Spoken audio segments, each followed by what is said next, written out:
My phone buzzed at 6:17 on the morning of my 30th birthday. Not a text from my parents. Not a voicemail singing happy birthday. A fraud alert. $8,347 charged to my credit card in the last 12 hours. I blinked at the screen. Location, Cancun, Mexico. I don't have a passport. I scrolled through the transactions. Champagne breakfast, couples massage, swim-up suite upgrade, premium excursion package. My parents had used my card to book an all-inclusive resort vacation. And they hadn't even called to say happy birthday. How do you forget your own kid's birthday but remember their 16-digit card number? The 3-digit code on the back? The billing zip? I'm about to tell you exactly how that's possible. And exactly what I did about it. But first, drop your time zone in the comments. Where are you watching from? And if you've ever been the family ATM, hit that like button. You're going to want to see how this ends. Because I had the statements. I had the texts. And I had a lawyer on speed dial. But let's rewind. This didn't start with a credit card. It started the day I was born. I was always the responsible one. My older sister got the attention. The recitals. The private art lessons. The summer in Paris when she turned 16. I got a shift at the grocery store and a pat on the head. Mom and Dad paid for her college. All 4 years at a private school, plus her apartment, plus her study abroad. I worked 2 jobs to cover state tuition. Took the bus. At a ramen 4 nights a week. I'm not bitter about that. I learned how to budget. How to hustle. How to keep receipts for absolutely everything. Because in a house where your sister's science fair project gets framed and yours gets forgotten in the garage, you learn to document your own wins. I became a data analyst. Good salary, my own apartment. A credit score I was proud of. And then 6 months before my 30th birthday, my parents called with a request. "Honey, we're getting older," my mom said. "What if there's an emergency and we can't reach our cards? Can we just have your info on file? You know, just in case." I should have said no, but somewhere deep down, I still wanted them to see me, to appreciate me the way they appreciated my sister. So I said yes.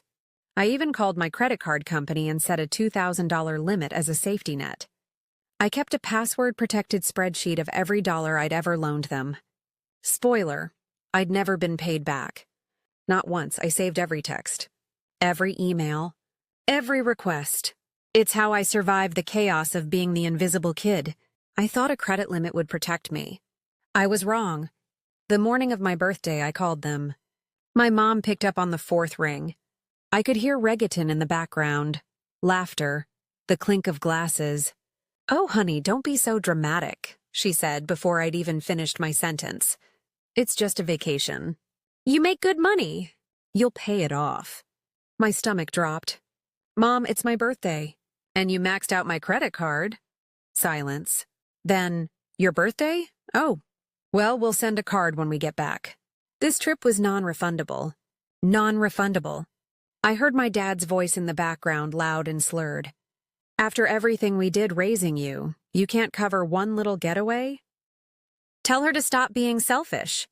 My phone buzzed. Another charge. $430 at the swim-up bar. Then another. $85. Snorkeling gear rental?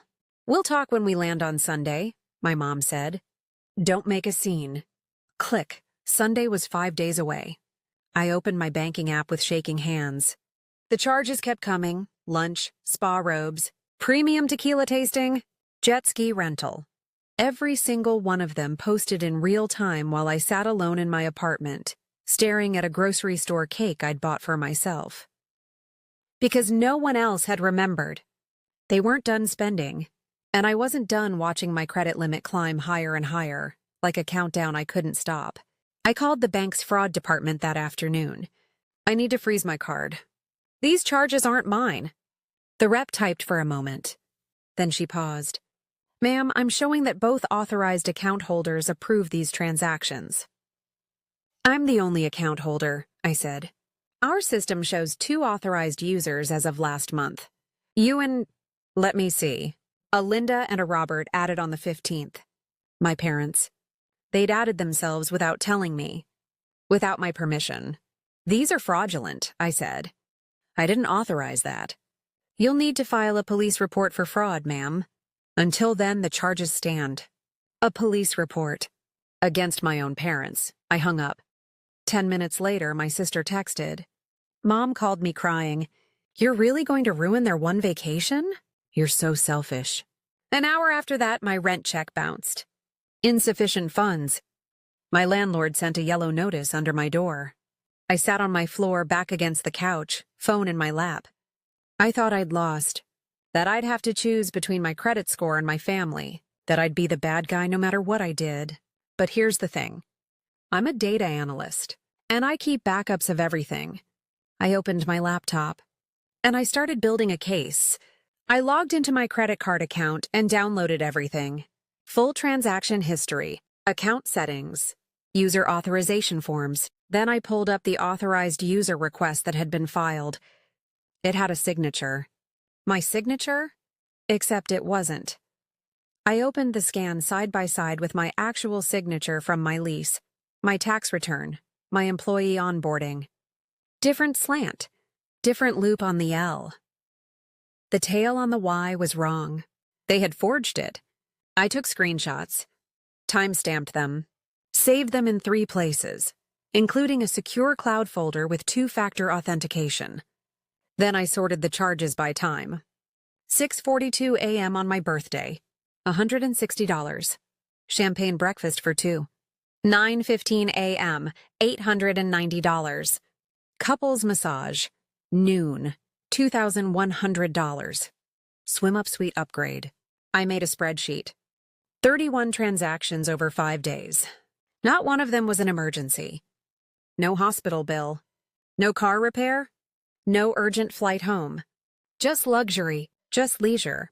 Just my money funding their vacation while I ate leftover pasta and tried to figure out how to pay rent. I had receipt number 1, but if they lied about the signature, I needed to know what else they were hiding. So I kept digging. 5 days later, my parents came home. They showed up at my apartment with matching resort tote bags and zero remorse. My dad dropped a bag of duty-free chocolates on my counter. "There, happy birthday." I stared at him. "You stole over $8,000 from me." "We didn't steal," my mom said, crossing her arms. "We're family. Family helps family. You forged my signature." She waved a hand. "Don't be dramatic. We needed a break. We're retired. We're on a fixed income. You owe us for 18 years of food and shelter." My dad nodded. "And we'll need the card again next month. Your sister's bachelorette party is in Miami. All inclusive. You're gonna help with that, too." I couldn't breathe. "Get out," I said quietly. "Excuse me?" My mom's face went red. "Get out of my apartment." They left, slammed the door. That night, my mom posted on Facebook a photo of the 2 of them on the beach at sunset.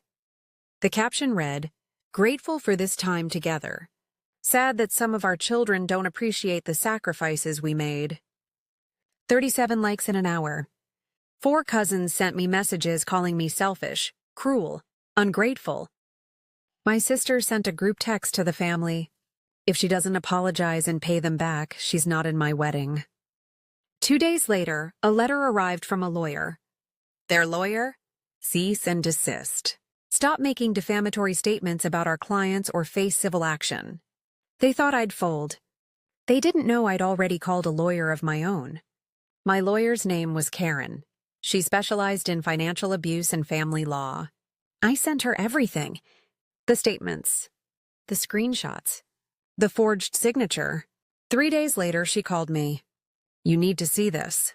She'd filed a subpoena prep request for phone records. And she'd recovered something. A text thread. Between my parents. 3 weeks before their trip. My mom's message, "Booked it." Used her card. "She'll never notice until we're back." Laughing emoji. My dad's reply, "Perfect." Her birthday weekend. She'll be too distracted. A third message from my mom. Worst case, she pays it off.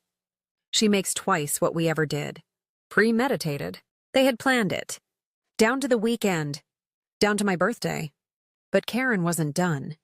There's something else, she said. They took out a personal loan in your name. $15,000. 2 months ago, my blood went cold. How?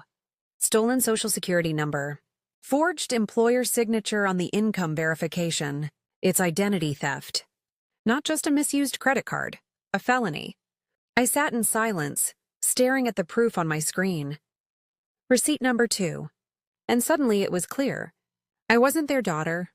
I was their credit line. Karen ran a background financial check with my consent. What she found made everything make sense. My parents were $74,000 in debt. $48,000 to my sister's wedding venue.